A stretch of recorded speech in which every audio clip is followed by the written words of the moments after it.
Ouais, ouais, ouais.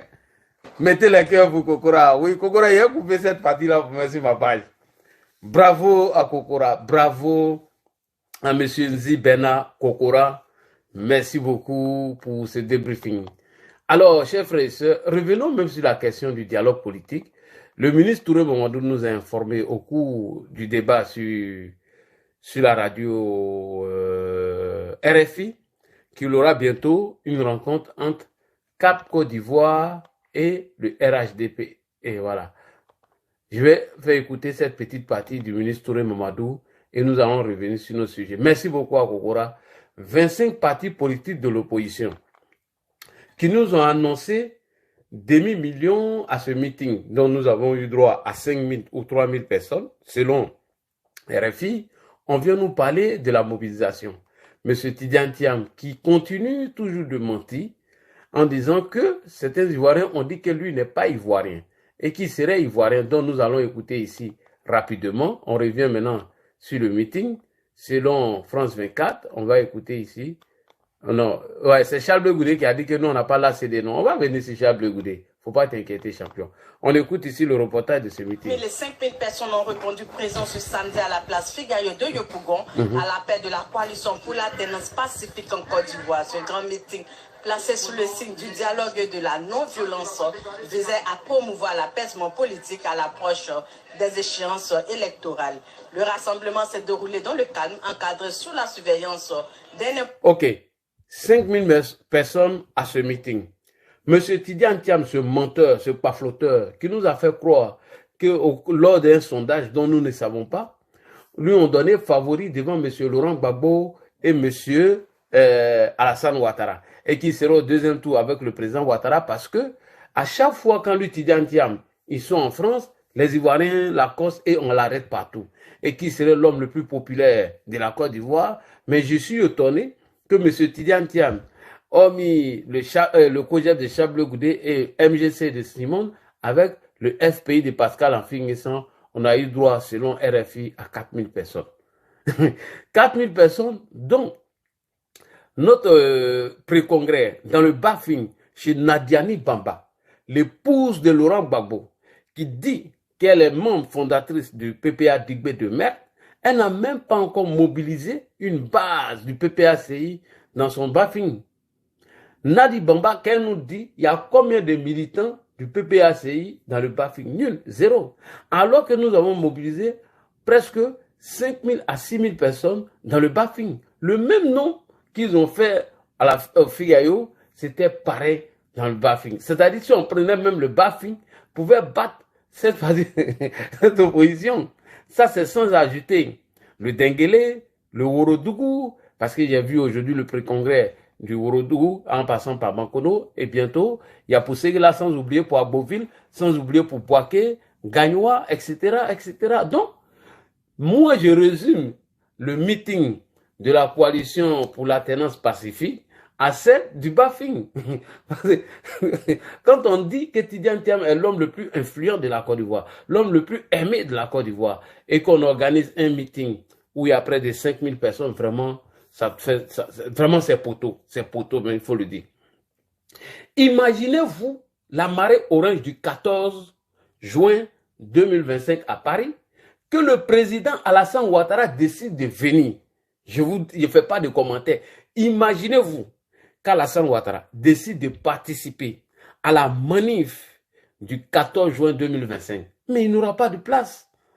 D'ailleurs, il ne vient pas, mais il faut regarder la puissance, regarder la mobilisation sur le terrain. Donc, je profite pour saluer tous les militants activistes du RHDP qui sont sur le terrain. Nous tous, on est sur le terrain aujourd'hui à Paris, Château d'Eau, Château Rouge.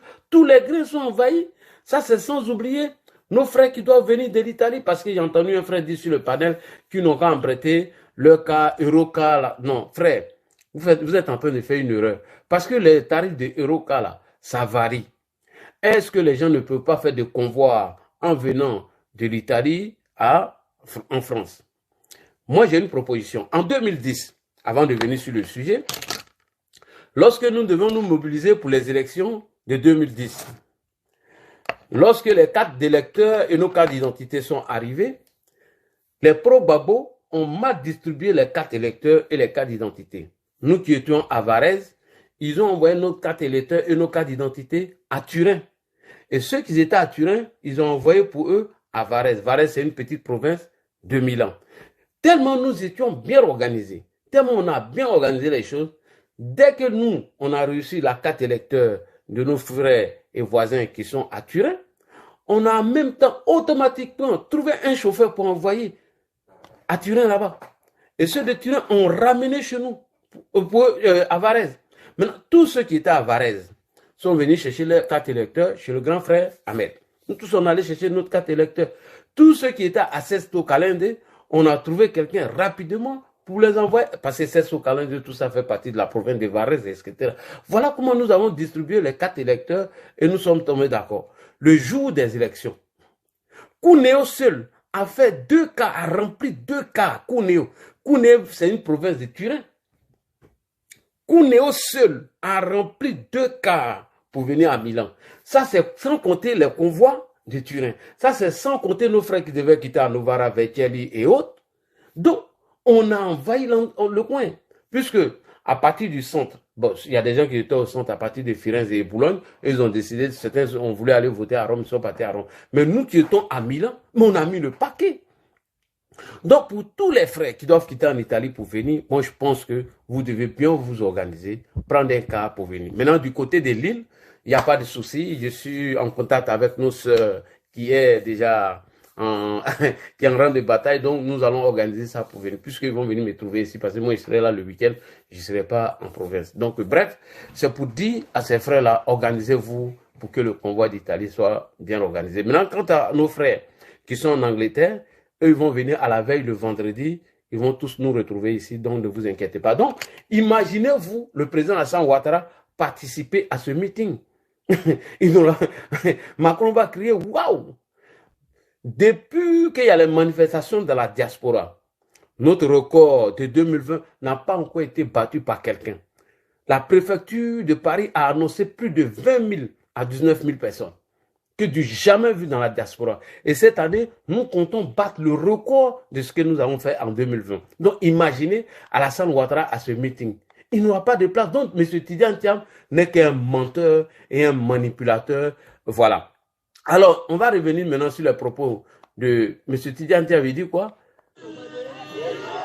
Il dit les Ivoiriens ne sont pas des idiots. En faisant allusion à sa candidature. Donc, je vais laisser le commentaire aux autres.